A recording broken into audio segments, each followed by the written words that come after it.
जी हाँ, 6 वर्षों के बाद पुलवामा आतंकी हमले पर आया चौंकाने वाला सच। मोदी की जांच एजेंसी पूरी तरह हो गई बेनकाब, खुलासे से दुनिया हैरान। बहुत स्वागत है आप सभी का। आप देख रहे हैं द राजनीति का विशेष सेगमेंट खबर और विश्लेषण। मैं हूं जब्बार खान। दोस्तों, आखिर 6 वर्षों तक जो भारत की जांच एजेंसी एनआईए नहीं कर सकी, वो अंतर्राष्ट्रीय एजेंसी ने वो कौन सा खुलासा कर दिया जिसके बाद में मोदी सरकार पर सवाल उठने लगे। आखिर पुलवामा आतंकी हमले को लेकर के राहुल गांधी समेत विपक्ष के नेता जो सवाल उठा रहे थे, क्या अब उन सवालों को अंतर्राष्ट्रीय जांच एजेंसी में बल मिला है? क्या एनआईए ने जो जांच की है उसमें असली सच को छुपा दिया गया था और 6 वर्षों के बाद इंटरनेशनल एजेंसी ने उसका खुलासा कर दिया? और ऐसे में मोदी और बीजेपी दोनों ही सख्ते में हैं। दोस्तों, विस्तार से आपको बताते हैं, अंत तक इसे जरूर देखें। साल 2019 14 फरवरी, जहां तक मुझे डेट याद आती है, पुलवामा का अटैक, आतंकी हमला जिसमें हमने 40 जवानों को खो दिया। मगर उस हमले का मोडस ऑपरेंडी जो था उसने सबको हिला करके रख दिया। कई सारे वरिष्ठ पत्रकारों ने विपक्षी के अलावा सवाल उठाए कि साहब, यह हमला क्या वाकई आतंकी हमले को रोकने के लिए जो सरकार दावा करती है उसमें वो कामयाब हुई? आखिर यह हमला हुआ कैसे? इस हमले ने कई सारे सवालों को जन्म दिया है जिसके जवाब मोदी सरकार दे क्यों नहीं रही? आज तक वो सवाल बने हुए हैं। लेकिन अब इस अंतर्राष्ट्रीय जांच एजेंसी ने उन सवालों के कुछ जवाब तो दिए हैं जिससे आप चौंक जाएंगे। सवाल क्या थे दोस्तों उस वक्त जब हमला हुआ? सबसे पहला सवाल ये कि 200 किलो आरडीएक्स आखिर वहां पर पहुंचा कैसे? कौन लेकर के आए? वो आतंकी कहां गए? दूसरा ये कि जब जिस रूट से आर्मी के जवानों को गुजरना था वो रूट बड़ा खतरनाक माना जाता था और वहां पर उस वक्त सत्यपाल मलिक थे, जम्मू कश्मीर के उपराज्यपाल। उन्होंने मांग की थी सरकार से कि साहब, विमान दिया जाए इनके मूवमेंट के लिए। इस रास्ते से जाना, हवाई रोड से जाना, बाई रोड जाना खतरे से खाली नहीं है। नहीं दिया गया, सरकार की तरफ से मना कर दिया गया। तीसरा सवाल, जब रोड से ही जाने के लिए मजबूर किया गया तो फिर उस पूरे रोड को सैनिटाइज क्यों नहीं किया गया? वहां पर सुरक्षा, आप देखते हैं जब वीवीआईपी रूट लगता है किस तरीके से, कैसे सैनिटाइज किया जाता है उस रूट को, कैसे वहां पर जगह जगह सिक्योरिटी वाले तैनात रहते हैं। मगर आर्मी के जवान वहां से गुजर रहे थे तो उसे सैनिटाइज क्यों नहीं किया गया? और साथ ही साथ में उस पुलवामा की जांच को लेकर के 6 वर्षों में क्या निकल करके सामने आया? ये सारे के सारे ऐसे सवाल थे जिसे अब तक सरकार दबाए बैठी थी। हालांकि एनआईए ने जो जांच की, जांच में क्या कुछ पाया वो भी आपको बताता हूं। मगर दोस्तों, एक अंतर्राष्ट्रीय एजेंसी है FATF, financial action task force, जिसने जो खुलासा किया है वो चौंकाता है। वैश्विक आतंकी फंडिंग पर नजर रखने वाली संस्था एफएटीएफ ने आतंकवादी फंडिंग पर एक सनसनीखेज रिपोर्ट दी। ऑनलाइन पेमेंट, ई कॉमर्स के जरिए लोगों को आटा नमक ही नहीं मिल रहा बल्कि आतंकवादियों को हथियार भी सप्लाई हो रहा। भुगतान में आम लोगों को सुविधा ही नहीं बढ़ी बल्कि आतंकवादियों की फंडिंग के लिए दुरुपयोग भी आसान हो गया। दरअसल एफएटीएफ ने खुलासा किया कि 2019 के पुलवामा और 2022 के गोरखनाथ मंदिर हमलों में आतंकियों ने अमेजन और पेपैल जैसे ऑनलाइन प्लेटफॉर्म का इस्तेमाल करके हथियार और फंड जुटाए।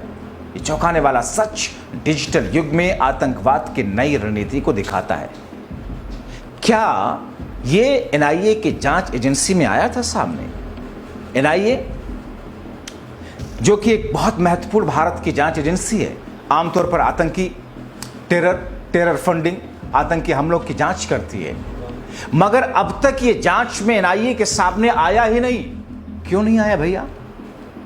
क्या इन तमाम चीजों को जानबूझ करके पर्दादारी की जा रही थी? आप जहन में रखिए कि पुलवामा का अटैक होता है। पुलवामा के अटैक के बाद में प्रधानमंत्री नरेंद्र मोदी जाकर के एक रैली में आह्वान करते हैं, सौगंध मुझे इस मिट्टी की, मैं देश नहीं झुकने दूंगा। और उसके बाद में सर्जिकल स्ट्राइक होती है। पुलवामा में आतंकवादी हमले में आतंकियों के जरिए शहीद हुए जवानों के नाम पर मोदी वोट मांगते हैं। वो वीडियो क्लिप आपको मिल जाएगा। और उसके बाद में जो सर्जिकल स्ट्राइक हुई उस पर वोट मांगते हैं। कई सारे लोगों ने सवाल उठाया कि आखिर इसके पीछे का पूरा मामला था क्या।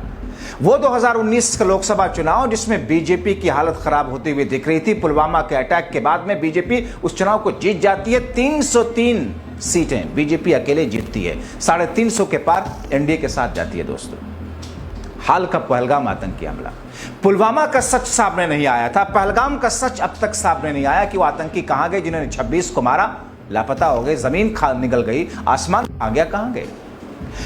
दोस्तों, FATF ने जो रिपोर्ट दी है उसमें कहा गया कि आतंकी संगठन अब हथियार और विस्फोटक सामग्री जुटाने के लिए ई-कॉमर्स और ऑनलाइन पेमेंट प्लेटफॉर्म का सहारा ले रहे हैं। Comprehensive update on terrorist financing risk की इस रिपोर्ट में 2019 के पुलवामा आतंकी हमले, 2022 के गोरखनाथ मंदिर के हमले का जिक्र करते हुए बताया गया कैसे आतंकियों ने अमेज़न और पेपैल जैसे प्लेटफॉर्म का इस्तेमाल किया।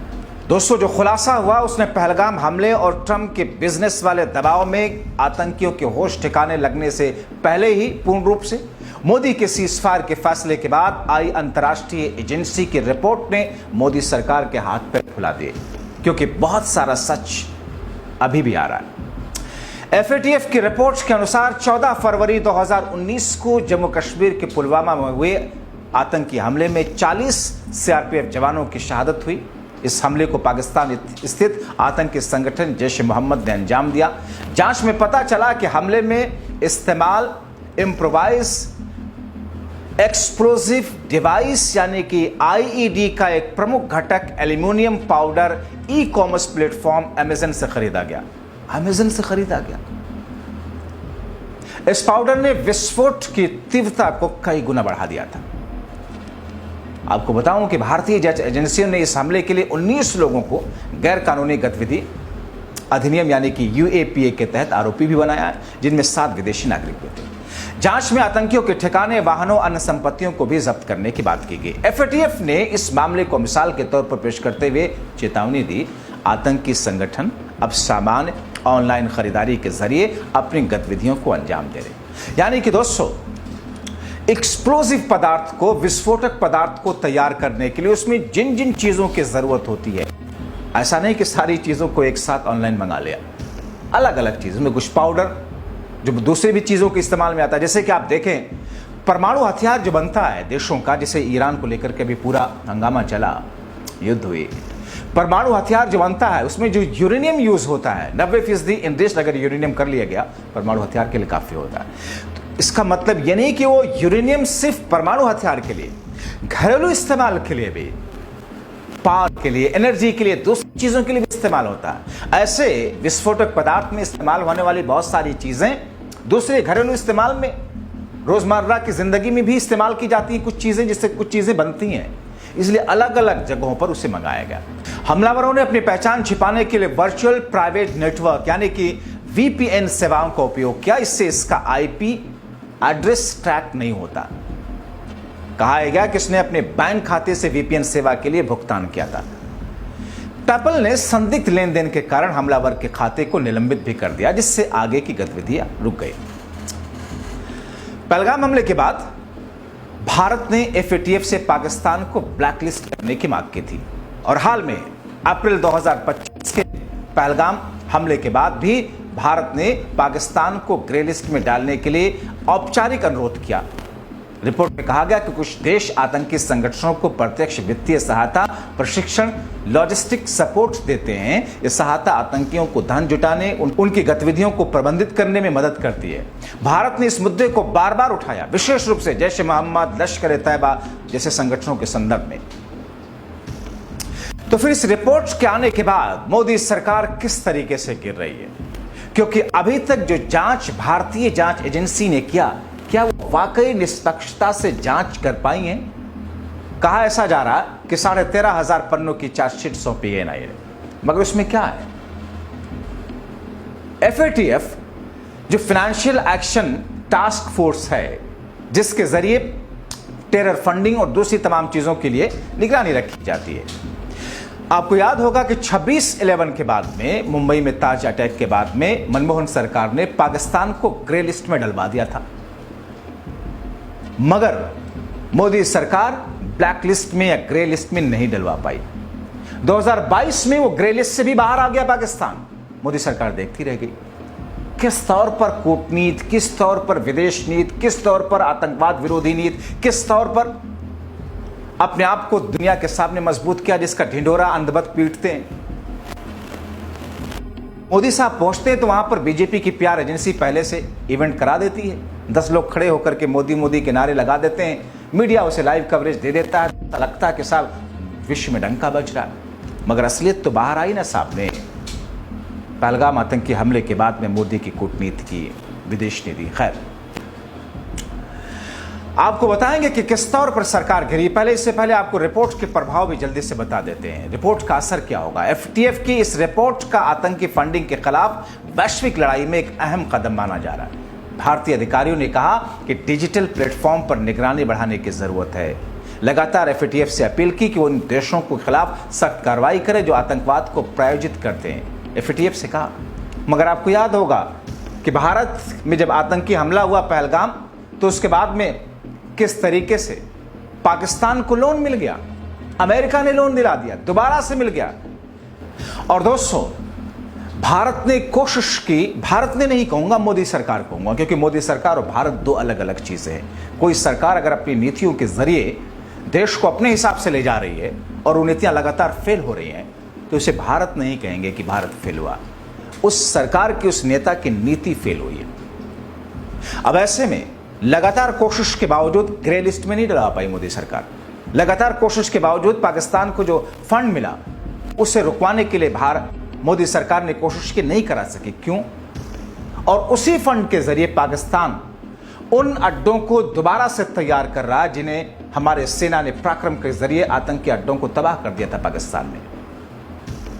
दोस्तों, एफएटीएफ ने अपने 200 सदस्य देशों को सलाह दी है कि वो VPN, peer to peer payment, लेन देन और ई कॉमर्स गतिविधियों पर कड़ी निगरानी रखें। अगर समय रहते कदम नहीं उठाए गए तो डिजिटल इकोसिस्टम आतंकवाद का एक बड़ा माध्यम बन जाएगा।